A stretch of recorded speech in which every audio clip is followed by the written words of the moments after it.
Good morning po. Tayo po'y mag-aral ng salita ng Diyos.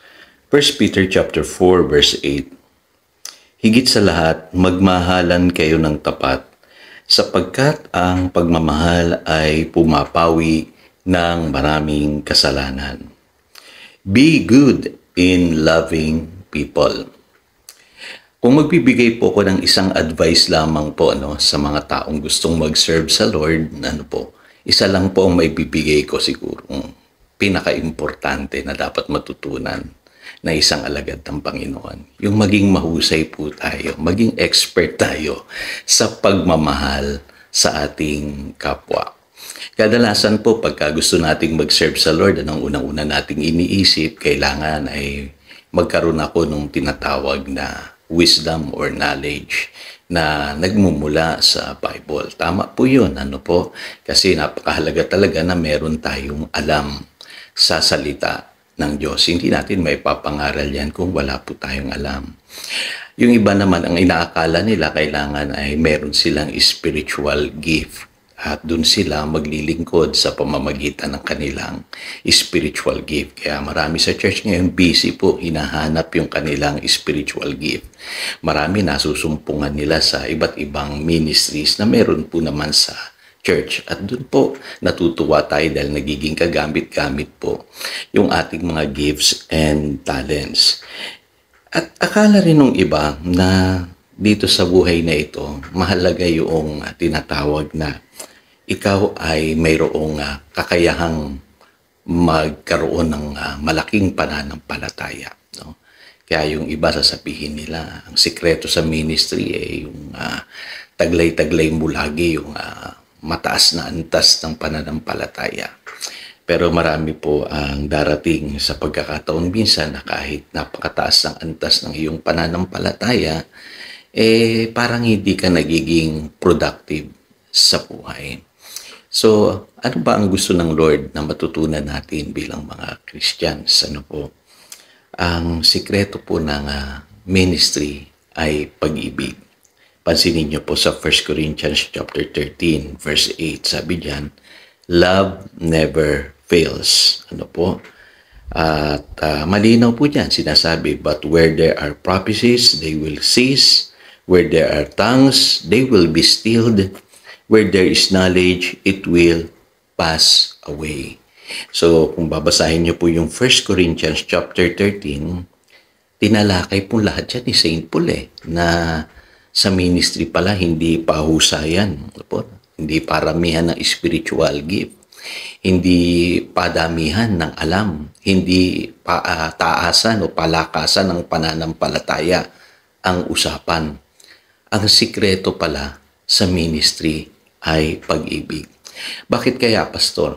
Kasi po sabi doon sa talatang binasa natin sa 1 Peter chapter 4 verse 8, malinaw love covers multitude of sins. At ang dadaig lamang sa kasalanan ay ang pag-ibig. Kaya love never fails. Sabi sa 1 Corinthians chapter 13 verse 8. Kasi po, ang buong mundo po, tandaan niyo po, ay punong-puno ng mga taong unloving. Yan ang dahilan kung ba't ang gulong-gulo ng mundong ito.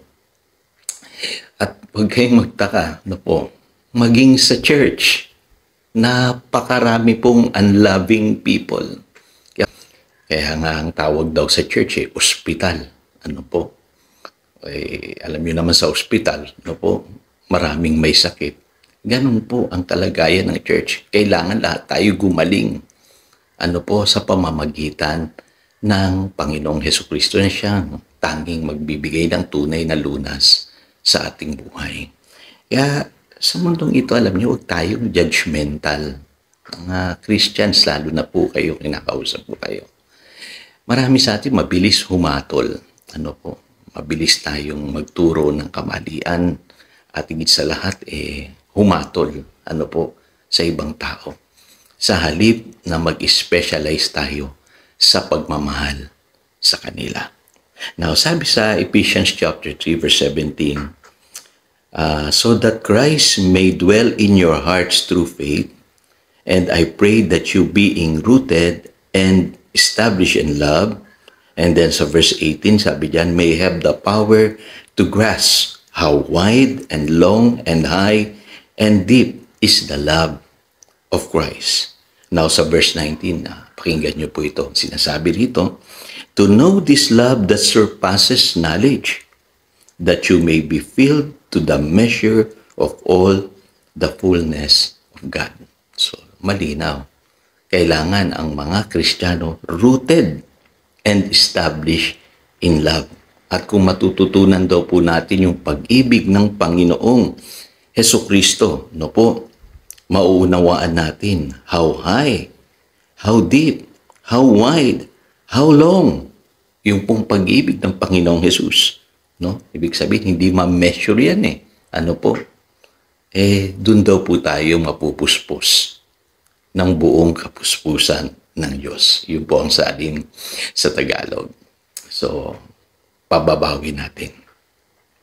Kaya tayo na born again, simple lang ang dahilan eh. Sinolve na ng Diyos yung sin issue para matuto tayong magmahal katulad ng pag-ibig ni Kristo. Sabi sa verse 35 ng John chapter 13, by this all men will know that you are my disciples if you have love for one another. Yun naman pala, no? Kaya tayo na born again para matuto tayong magmahal. Gamitin tayo ng Diyos para ipalaganap natin yung pag-ibig niya. Kaya pansinin nyo sa Galatians chapter 5 verse 6, sabi ni St. Paul, the only thing that counts is faith expressing itself through love. So lahat ng ginagawa natin ngayon dapat po ipinapahayag natin ng may pag-ibig bilang mga bagong nilalang kay Kristo Jesus. Ang galing ano po. Ngayon, ito po ang sikreto ng pag-ibig. Ang pag-ibig po, diyan natin masusumpungan yung pagiging spiritually filled palagi. Sabi sa verse 19 ng Ephesians, that you may be filled with the fullness of God. Sa pag-ibig din, ano po, diyan tayo totoong lalago. Huwag niyong iisipin na lumago na kayo kung kayo'y maraming alam. Tandaan niyo po, ang basihan ng paglago sa Christian life, pag-ibig. Yan, malinaw po yan, kaya dapat mag-grow tayo sa pag-ibig. At ang sikreto din, para makapag-reach out tayo, makapag-win tayo ng souls, malinaw din sa John chapter 13, verse 35, pag-ibig po. Kaya minsan marami kang sinisharean, baka puro ka lang share, pero walang care, walang love. Kaya hindi mo sila nawiwin. Ang sikreto, para magtagumpay ka sa soul winning, pag-ibig. At even yung pananatili sa ministry, tandaan niyo po, kung wala kayong pag-ibig, hindi kayo tatagal dyan. Ang pag-ibig ang magbibigay sa iyo ng staying power at tunay na masasabi mo, walang makapaghihiwalay sa akin sa pag-ibig ni Kristo. Romans chapter 8, verse 39. So again, ito si Pastor Jojo, nagpapaalala upang daluyan tayo ng pagpapala, manatili tayo sa kanyang salita. Good morning.